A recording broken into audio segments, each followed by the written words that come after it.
Nuevamente agradezco que esté aquí con nosotros en esta su casa al doctor Javier Tello. Bueno, ahora, eh, estamos claros de que es un reto mayúsculo para México y para otros países del mundo. Uno, Sí, es, México tiene una experiencia en vacunación, o sea, no es un país que no sepa campañas de vacunación, ¿no? ¿no? De hecho, México ha sido durante varias décadas, uno de los países que mejor vacuna y que mejores resultados tenía. Desde 1980 hasta el año 2015, logramos reducir la mortalidad infantil de 53 y pico de niños fallecidos por cada 100,000 habitantes a solamente 13 por cada 100,000 habitantes. El esquema de vacunación que tenemos o teníamos era uno de los más completos que había en el mundo. Y realmente lo que habíamos logrado nosotros era abatir prácticamente el sarampión, no conocíamos la difteria, es decir, las cifras hablan por sí mismas, ¿no? No entiendo cómo de repente se les puede olvidar que teníamos nosotros esta capacidad si no fuera exclusivamente con ganas de tener un argumento político. Entonces, súbitamente dejamos esto al lado y comenzamos a improvisar con estas brigadas correcaminos que no tienen ningún sentido. Y lo que vemos son cosas como las del día de ayer. Es decir, ayer presentaron los resultados al corte de las 4 de la tarde y solamente habíamos logrado vacunar a cerca de 29,000 y pico de personas, cuando la realidad es que si sacamos matemáticas básicas, hay dos cifras que tenemos que entender. La primera es, para haber vacunado a todos los mayores, perdón, a todos los, eh, sí, mayores de 65 años antes del 15 de abril, saquemos nada más las cuentas y son alrededor de 15 a 17 millones de adultos mayores. Durante todos esos días deberíamos estar vacunando a cerca de 220 a 230,000 adultos mayores diarios. Pero si nosotros dividimos los 174 millones de dosis que nos dijeron que iban a llegar a México y que tenemos que aplicar durante 2021, México tiene que inyectar a partir de antier o de la semana pasada 520,000 vacunas cada día. Y nosotros no hemos sido capaces ni siquiera en nuestro mejor año, perdón, en nuestro mejor día, de estar vacunando a más de 120,000 personas. Entonces, creo que estos son los objetivos que no se tienen en la cabeza y lo que no vemos realmente, pues es un liderazgo que nos diga cómo lo vamos a hacer. Yo no soy especialista, pero se me ocurría, pues, si tienes un reto nacional, convocas a la ciencia, convocas a los expertos, incluso de gobiernos anteriores, no tiene nada de malo apoyarte en experiencia de terceros, de especialistas, de consejeros, creas un consejo y empiezas a practicar mientras llegan las vacunas. Eso evidencia ayer de que no hicimos prácticas, de que no nos preparamos, no ensayamos. Es correcto. Como te comentaba, lo que no vemos aquí es quién es el líder de la vacunación, pues quién es esta persona la cual tiene que firmar los papeles o tiene que salir a la Cámara o tiene que decir qué manda. ¿El presidente de la República? No, el presidente es el presidente de la República y no es su Claro. función hacer esto. Hugo López Gatell, realmente espero que no sea él porque él tiene otros tres trabajos. Claro. ¿Sí? Entonces le vamos a dar un cuarto trabajo que tiene que ser un trabajo de tiempo completo de una persona que sepa sobre vacunas y que sepa de logística y que sepa cuáles son los mejores caminos. No sabemos quién es esa persona y como conclusión, tú tienes para ver tan simple como una cifra de cuáles son las vacunas que van a llegar, tienes el mismo día cuatro opiniones. El presidente de la República, Hugo López Gatell, el canciller y el secretario de Hacienda diciéndonos cuatro cifras distintas sobre lo mismo. Es decir, falta un liderazgo y como falta un liderazgo, nadie pudo haber pensado lo que estábamos viendo que tiene que ver precisamente con toda la última logística pura. ¿Dónde está toda esta práctica que tenemos que hacer? Y luego dices algo muy interesante. ¿Por qué no nos basamos en personal, aunque hubiera sido de gobiernos anteriores? Y ahí hay una clave muy interesante, Eduardo. Este tipo de cosas no tienen que ver con gobiernos.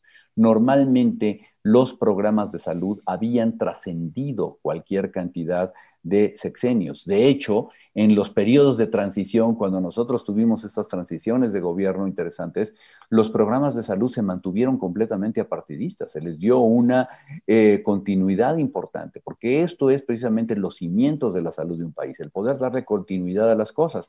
Y aquí se decidió de repente terminar con los programas de salud anteriores y ahora estamos viendo las consecuencias. Qué barbaridad. Ahora, ¿qué se haría o qué debería de hacerse una vez que ya vimos cuál es nuestro nivel de respuesta en un reto específico con la población que espera ser vacunada, más el resto que tendrá que ser vacunada también? ¿Qué es lo que tendría que hacerse, doctor? Bueno, es indudable que tenemos que replantearnos dónde estamos. Si no hacemos con normalmente se dice un reboot a esto y arrancamos y nos planteamos, si no alguien da marcha atrás, por eso es necesario un liderazgo, y se plantea realmente cuáles son las necesidades, esto no va a funcionar. ¿Por qué? Porque seamos serios, nadie me dice que el día de hoy va a ser mejor realmente que el día de mañana o que estamos apenas aprendiendo y que vamos a estar tomando velocidad poco a poco.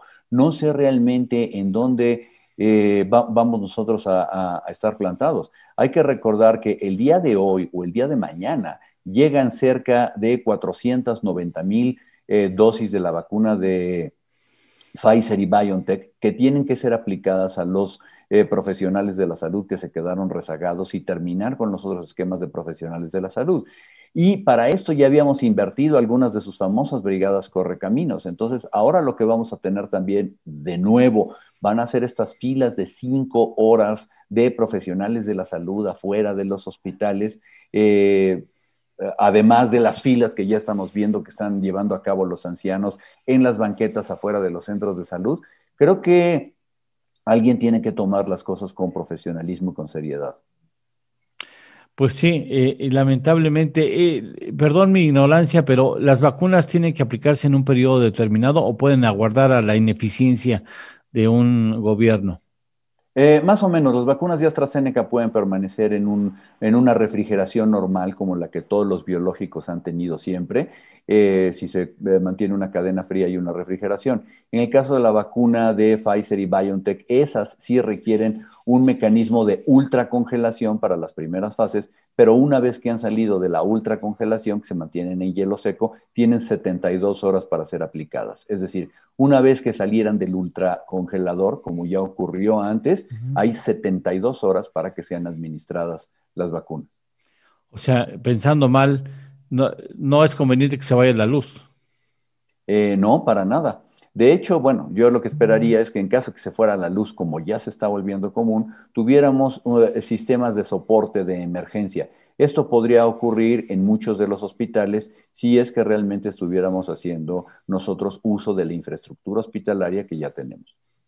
Me quedo muy claramente con la necesidad de establecer un liderazgo único en la materia de este reto, o sea, de que no sea ni el presidente ni López Gatell, por favor, que no sea López Gatell, ni el secretario de Hacienda, que tiene otros números que atender, ni el secretario de Relaciones Exteriores, que nada tenía que hacer en este asunto, salió al quite. O sea, que sea un líder quien establezca el reto y ojalá esa persona sea suficientemente humilde como para decir, a ver, llamo a los expertos, que aquí en México hay expertos en ese asunto, y les digo, a ver, cómo replanteamos el asunto, porque a mí me asombra que no esté la iniciativa privada apoyando en este asunto. Podría aportar muchos elementos la iniciativa privada.